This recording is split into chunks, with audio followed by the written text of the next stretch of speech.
Good morning बच्चों। आज हम वर्कशीट 27 जो कि क्लास 7th के लिए है।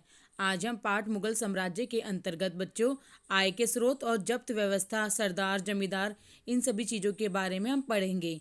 आइए चलिए देखते हैं आज की वर्कशीट में हमें मुगलों की आमदनी का प्रमुख स्रोत क्या था, उनके राजस्व मंत्री कौन थे, जमींदार कौन थे और जब्त व्यवस्था के बारे में बताया गया है। और अंत में हम प्रश्न उत्तर पर चर्चा करेंगे। आइए चलो सबसे पहले देखते हैं कि मुगलों की आमदनी का प्रमुख साधन क्या था। बच्चों, मुगलों की आमदनी का प्रमुख साधन किसानों की जो उपज यानी फसल से जो मिलने वाला राजस्व यानी कि टैक्स लगान था।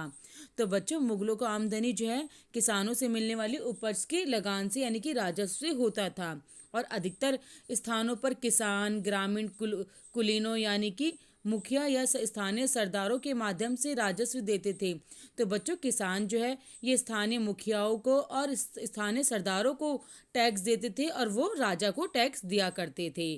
तो इस प्रकार जो है ये मुगलों की आमदनी का प्रमुख स्रोत था। इसके बाद देखते हैं जमींदार किसे कहा जाता है।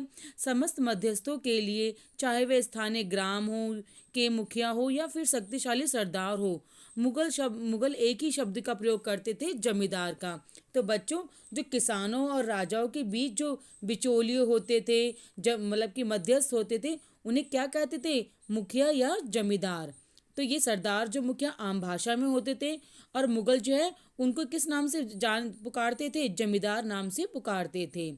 आइए चलिए देखिए, अकबर के जो राजस्व मंत्री थे टोडरमल ने 10 साल की कालावधि यानी कि जो जब तक वो राजस्व मंत्री रहे 10 साल तक रहे बच्चों, उन्होंने क्या करा? कृषि की पैदावार, कीमतों और कृषि का भूमि का सावधानी पूर्वक सर्वेक्षण किया। टोडरमल जो उनके राजस्व मंत्री थे, उन्होंने देखा कि गांव में समाज आसपास कितनी किसानों की ज़मीन है, उनकी पैदावार कितनी होती है यानी फसल कितनी होती है। तो उनका ध्यानपूर्वक उन्होंने सर्वेक्षण किया और ये माना जाता है कि प्राप्त आंकड़ों के आधार पे प्रत्येक फसल पर नगद के रूप में कर यानी टैक्स राजस्व सुनिश्चित कर दिया कि किसान जो भी देंगे वो फसल के रूप में टैक्स नहीं देंगे। अब वो किस रूप में देंगे? वो नगद के रूप में टैक्स देंगे। तो इस प्रकार ये सब किसने किया बच्चों? अकबर के राजस्व मंत्री टोडरमल ने सब जानकारी अकबर को दी थी। और आप जानते हो कि प्रत्येक सूबे को, प्रांत को राजस्व मंडलों में बांटा गया। प्रत्येक की हर फसल के लिए राजस्व दर की अलग अलग सूची बनाई गई। तो बच्चों, यानी कि अलग अलग सूची बनाई गई और राजस्व प्राप्त करने की इस व्यवस्था को क्या कहा गया? जब्त कहा गया। तो बच्चों, इस प्रकार हम देखते हैं जब्त क्या थी? राजस्व प्राप्त करने की व्यवस्था थी। और ये मुख्यतः जब्त व्यवस्था केवल उन्हीं स्थानों पर प्रचलित थी जहां पर मुगल प्रशासनिक अधिकारी भूमि का निरीक्षण कर सकते थे और उनका सावधानी पूर्वक हिसाब रख सकते थे। ऐसा निरीक्षण गुजरात, बंगाल जैसे प्रांतों में संभव नहीं हो पाया। तो यानी गुजरात और बंगाल में प्रथा नहीं थी। कुछ क्षेत्रों में जमींदार इतने शक्तिशाली थे कि मुगल प्रशासकों द्वारा शोषण किए जाने की स्थिति में विद्रोह कर सकते थे, क्योंकि वो टैक्स जो नगद रूप में लेते थे। तो इसलिए जो जमींदार जो थे वो विद्रोह भी कर सकते थे, इतना ज़्यादा शोषण हो रहा था। कभी कभी एक ही जाति के जमींदार और किसान मुगल सत्ता के खिलाफ मिलकर विद्रोह कर देते थे, क्योंकि कई बार फसल अच्छी नहीं होती थी, लेकिन उनको तब भी टैक्स पे करना पड़ता था। और 17वीं शताब्दी के आखिर में ऐसे किसान विद्रोह ने मुगल साम्राज्य के स्थायित्व को चुनौती दी थी। और बच्चों, कई जगह तो जो है किसानों ने और जमींदारों ने मिलकर मुगल सत्ता के खिलाफ जो है विद्रोह भी किया था, क्योंकि वो टैक्स नहीं चुका पा रहे थे और टैक्स बहुत ज़्यादा होता था। इसको दिखाने के लिए एक चित्र भी दिखाया गया है कि शाहजहां के राजकाल में जिसमें उसके पिता के समय भ्रष्टाचार के बारे में दिखाया गया है। तो शाहजहां के समय चित्रकारी बहुत ज़्यादा थी, तो उन्हें दिखाया गया है कि उनके पिता अकबर के शासनकाल में किस प्रकार भ्रष्टाचारी होती थी, टैक्स लिया जाता था और किसानों पे जो अत्याचार किया जाता था बच्चों। आइए चलिए देखते हैं इससे संबंधित प्रश्न उत्तर। प्रश्न 1, मुगलों की आमदनी का प्रमुख साधन क्या था? तो बच्चों, जैसा हमने पढ़ा कि मुगलों की आमदनी का प्रमुख साधन किसानों की उपज से मिलने वाला राजस्व था, यानी कि टैक्स था, जो कि किसानों से सरदार लेते थे और सरदार जो है मुगल शासकों को देते थे और इन सरदारों को जमींदार भी कहा जाता था।